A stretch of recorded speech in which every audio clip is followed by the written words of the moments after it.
मध्ये कोणत्या घोषणा केल्या आणि कोणती कामं केली याची यादी तपासा. नुसत्या घोषणा आहेत.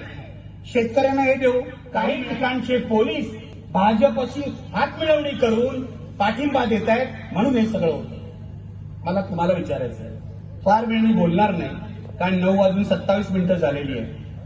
मला तुम्हाला विचारायचं आहे, महाराष्ट्रात सरकार काय चाललंय मी विचारतच नाही गेली 2 वर्ष, 2022 पासून आजपर्यंत.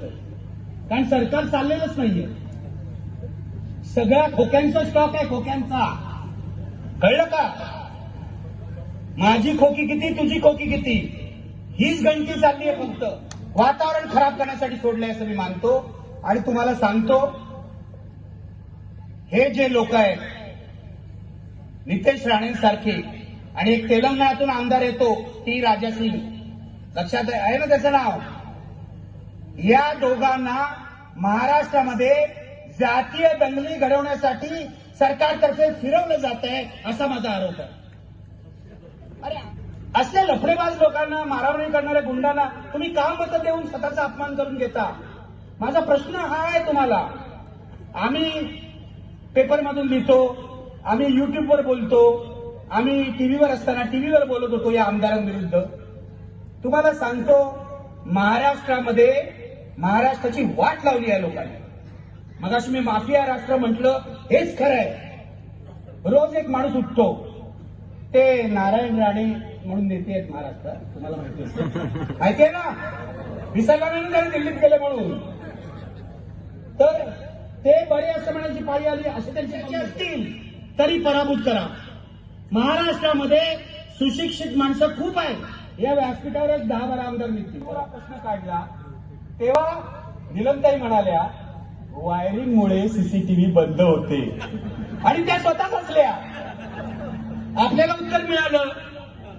उत्तर मिळालं, विधिमंडळामध्ये मारामारी झाली, ती दिसू नये म्हणून यांनी सीसीटीव्हीचं फुटेज जे आहे ते नष्ट केलं. हा महाराष्ट्र आहे. मुळामध्ये विधिमंडळामध्ये मारामारी करणारे आमदार पराभूत करा. 2 आमदार, त्यातला एक मंत्री दादा भुसे आणि दुसरे आमदार एकमेकाला धक्काबुक्की केली. धक्काबुक्की तर केली. ते आमदार असं म्हणाले की बाळासाहेबांनी आम्हाला स्वाभिमान शिकवलंय. स्वाभिमान म्हणजे मारामारी करणं नव्हे. स्वाभिमान म्हणजे काय शिकायचं असेल तर जरा डॉक्टर बाबासाहेब आंबेडकर वाचा. बाबासाहेब आंबेडकर वाचल्याने तुम्हाला अस्मिता आणि स्वाभिमान या गोष्टींचे खरे अर्थ कळतील. ते आमदार म्हणाले की आम्ही काय धक्काबुक्की वगैरे नाही केली. नंतर दुसऱ्या एका मंत्र्यांनी येऊन तिथे खुलासा केला, पत्रकारांनाच दोष दिला. हे बरं असतं की इथे काय तुमचे कॅमेरे नव्हते, मग तुम्हाला कसं कळलं मारामारी झाली? ते विसरले तेव्हा सीसीटीव्ही कॅमेरे होते म्हणून.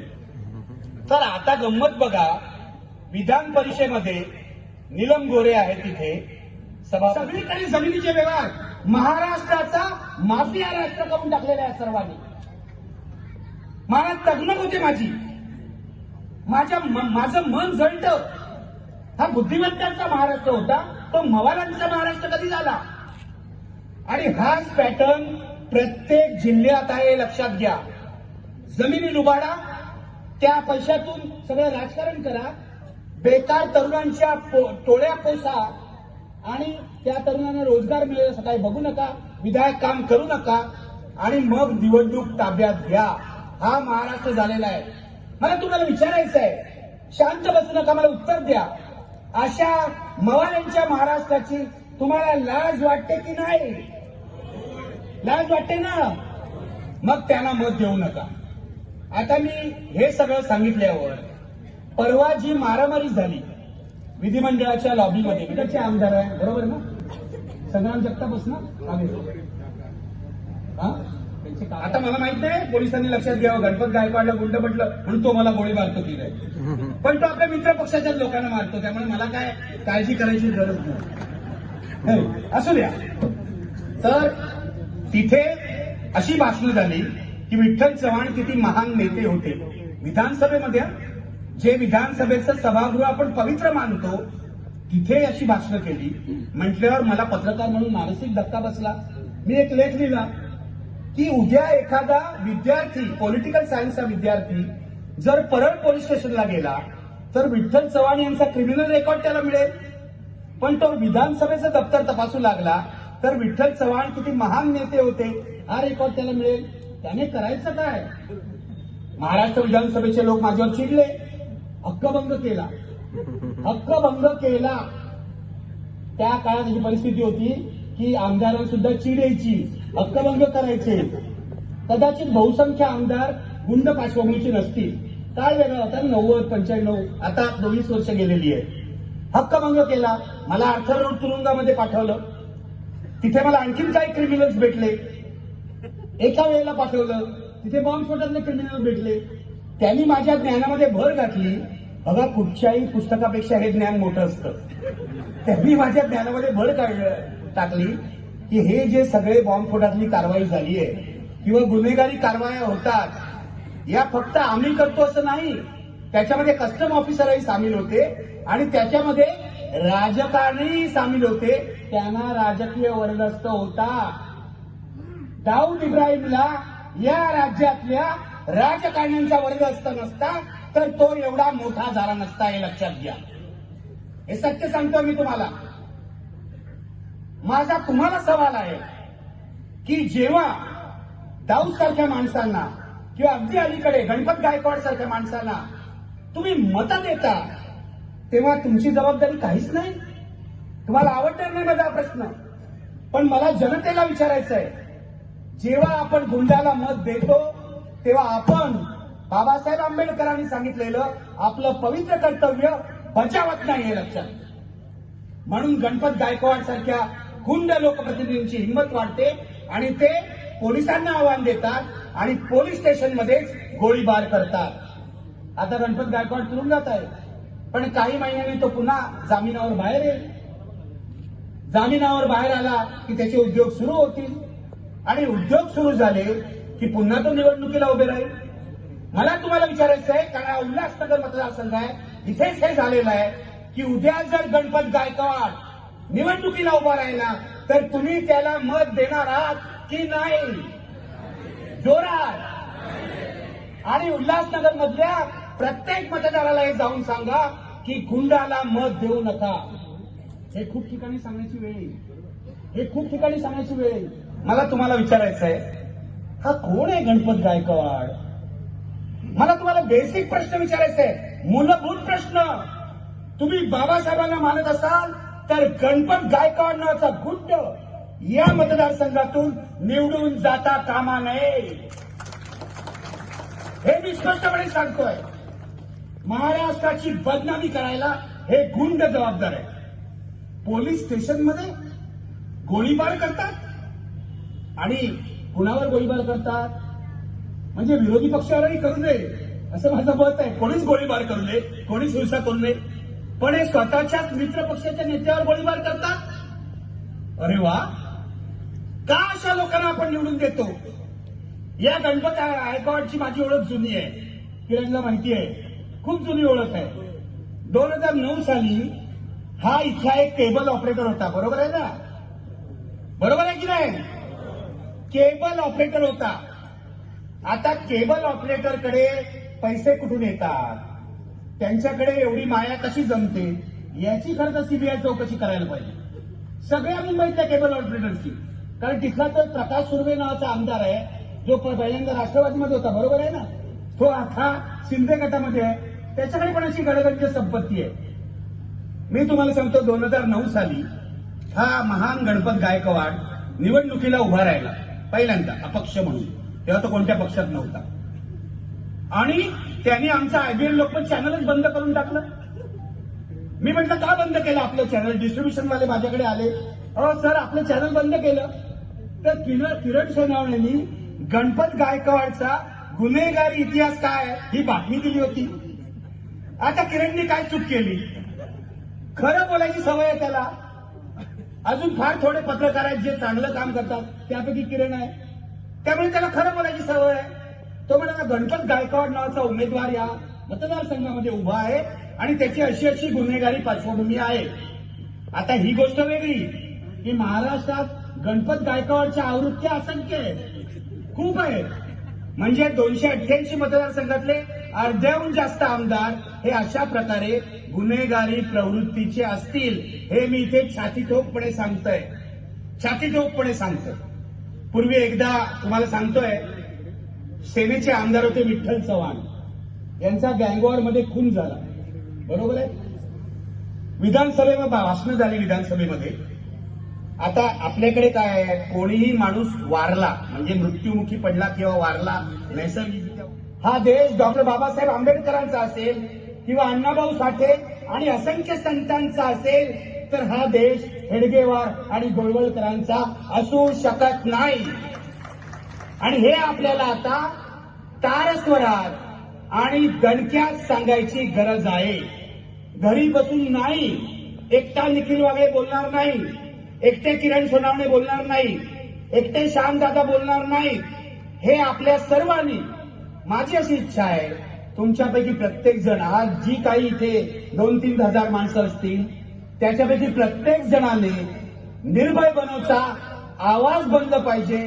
तुम्ही प्रत्येकाने 10 लोकांना सांगितलं पाहिजे की आपल्याला जर बाबासाहेब आंबेडकरांचा विचार वाचवायचा असेल, आपल्याला जर संविधान वाचवायचं असेल, आपल्याला जर लोकशाही वाचवायची असेल, तर आपण सगळे मिळून 10 लोक, 100 लोक, 1000 लोक, 10,000 लोक, 1,00,000 लोक, इतका तो विचार पसरला पाहिजे की आपण सगळे मिळून कामाला लावू आणि या देशामधल्या फॅसिस्टांचा, म्हणजे भाजपचा, म्हणजे राष्ट्रीय स्वयंसेवक संघाचा, म्हणजे मोदी शहांचा सपशेल पराभव करा, असं आपल्याला आजपासून, उद्यापासून घरोघरी जाऊन सांगितलं पाहिजे. हे लक्षात घ्या तुम्ही, नाहीतर हा देश वाचणार नाही, हा देश अजिबात वाचणार नाही. इतकी वाईट परिस्थिती या देशामध्ये आहे, त्याबद्दल मी नंतर बोलणार आहे. पण आज सुरुवात करतो आपल्या राज्यापासून, महाराष्ट्रापासून. कारण मगाशी म्हटल्याप्रमाणे महाराष्ट्र जर वाचवायचं असेल, महाराष्ट्र धर्म जर जगवायचा असेल, इथली परंपरा, इथली संस्कृती, इथला विचार, बुद्धिमंतांचा देश असं म्हटलं जातं या महाराष्ट्राला, तो आता बदमाशांचा देश झालेला आहे. आज मी एक व्हिडिओ बघितला, तुम्ही बघितला असेल, तुम्ही तरुण माणसं आहात, व्हिडिओ बघता आणि करता काय मला समजत नाही. व्हिडिओ बघून प्रतिक्रिया द्यायला पाहिजे, त्याप्रमाणे आपलं मतदान ठरवायला पाहिजे. एक कोणतरी आमदार आहे, संजय गायकवाड नावाचा, बरोबर आहे ना, आहे ना संजय गायकवाड. महाराष्ट्रात देशात काय होतं या चर्चेमध्ये मी आता जाणार नाही, कारण मला महाराष्ट्र धर्म जगवायचा आहे. मला बाबासाहेबांचा विचार ज्या भूमीमध्ये अंकुरला ती भूमी जगवायची आहे, त्या भूमीचं संरक्षण करायचं आहे. जर तुम्हाला महाराष्ट्र धर्म जगवायचा असेल तर या देशावर फॅसिझम लादणाऱ्या दोन राक्षसांचा पराभव करणं आवश्यक आहे. त्यातल्या एकाचं नाव आहे नरेंद्र दामोदर दास मोदी आणि दुसऱ्याचं नाव आहे अमित शहा, हे लक्षात घ्या. गेल्या 9 वर्षामध्ये या देशाचं सगळ्यात जास्त नुकसान जर कुणी केलं असेल तर या जोडगोळीने केलेलं आहे, हे विसरू नका. विकासाच्या नावाखाली हे निवडून आले होते 2014ला. ठीक आहे, काँग्रेसवर लोक कंटाळले, काँग्रेसने भ्रष्टाचार केला असं लोकांनी मानलं, तुम्हाला मतं दिली. या जमावामध्ये सुद्धा, या प्रेक्षकांमध्ये सुद्धा, या श्रोत्यांमध्ये सुद्धा अनेक लोक असतील की ज्यांनी त्यावेळेला 2014ला नरेंद्र मोदींना मत दिलं असेल. मला अनेक लोक असं माहिती आहे की जे आता म्हणतात की आम्ही दिलं होतं मोदींना मत, आम्ही विकासासाठी मत दिलं होतं, पण यांनी विकास केला नाही, यांनी स्वतःच्या स्वार्थासाठी, इथल्या उद्योगपतींच्या स्वार्थासाठी देशाचा विनाश केला. आता आम्हाला हे जायला हवे आहे असं म्हणतात लोक. आता मला तुम्हाला विचारायचं आहे, नुसत्या टाळ्या वाजू नका. तुम्हाला हे फॅसिस्ट लोक, लक्षात घ्या, हे फॅसिस्ट लोक जर सत्तेत राहिले तर यापैकी एकाही महामानवाचा फोटो लावण्याची परवानगी आपल्याला मिळणार नाही. विचार तर दूरच, एकाही महामानवाचा फोटो लावण्याची परवानगी आपल्याला मिळणार नाही. आणि या महामानवांचे विचार जपायचे असतील तर या फॅसिस्टांचा पराभव झाला पाहिजे. मगाशी मला वाटतं श्यामदादांनी सांगितलं, मैदानामध्ये मला हे जाणवतंय की बाबासाहेब आंबेडकरांच्या माणसांचं बाबासाहेब आंबेडकरांच्या विचारांचं शहर म्हणून हे शहर का ओळखलं जात नाही? मला इथे जाणवत आहे, हा जो सगळा समाज आहे तो बाबासाहेबांचा समाज आहे. ही माणसं आहेत, ही बाबासाहेबांची माणसं आहेत, ही माणसं माझी माणसं आहेत आणि लोकशाहीच्या लढाईसाठी प्राण पणाला लावायला जर कोणी तयार असेल तर ही माणसं असतील. म्हणून एक घोषणा देतो, मी म्हणेन लढेंगे, तुम्ही म्हणायचं जितेंगे. 3 वेळा म्हणायचं, लढेंगे, जोरात लढेंगे, लढेंगे. धन्यवाद. आता जरा मला बळ आलं, कारण माणसं जेव्हा घोषणा द्यायला लागतात, माणसं जेव्हा हात उंचावून बोलायला लागतात, तेव्हा मला लोकशाही जिवंत झाल्यासारखं वाटतं. नुसती माणसं बसली आहेत, जांभया देत आहेत, करा करा खाजवतायत, आणखीन काय करतायत आणि भाषणं ऐकतायत, याला काय अर्थ नाही. माणसांनी त्यामध्ये सामील व्हायला हवं. म्हणून मला आज तुम्हाला हे आवाहन करायचंय की मी एक छोटा पत्रकार आहे.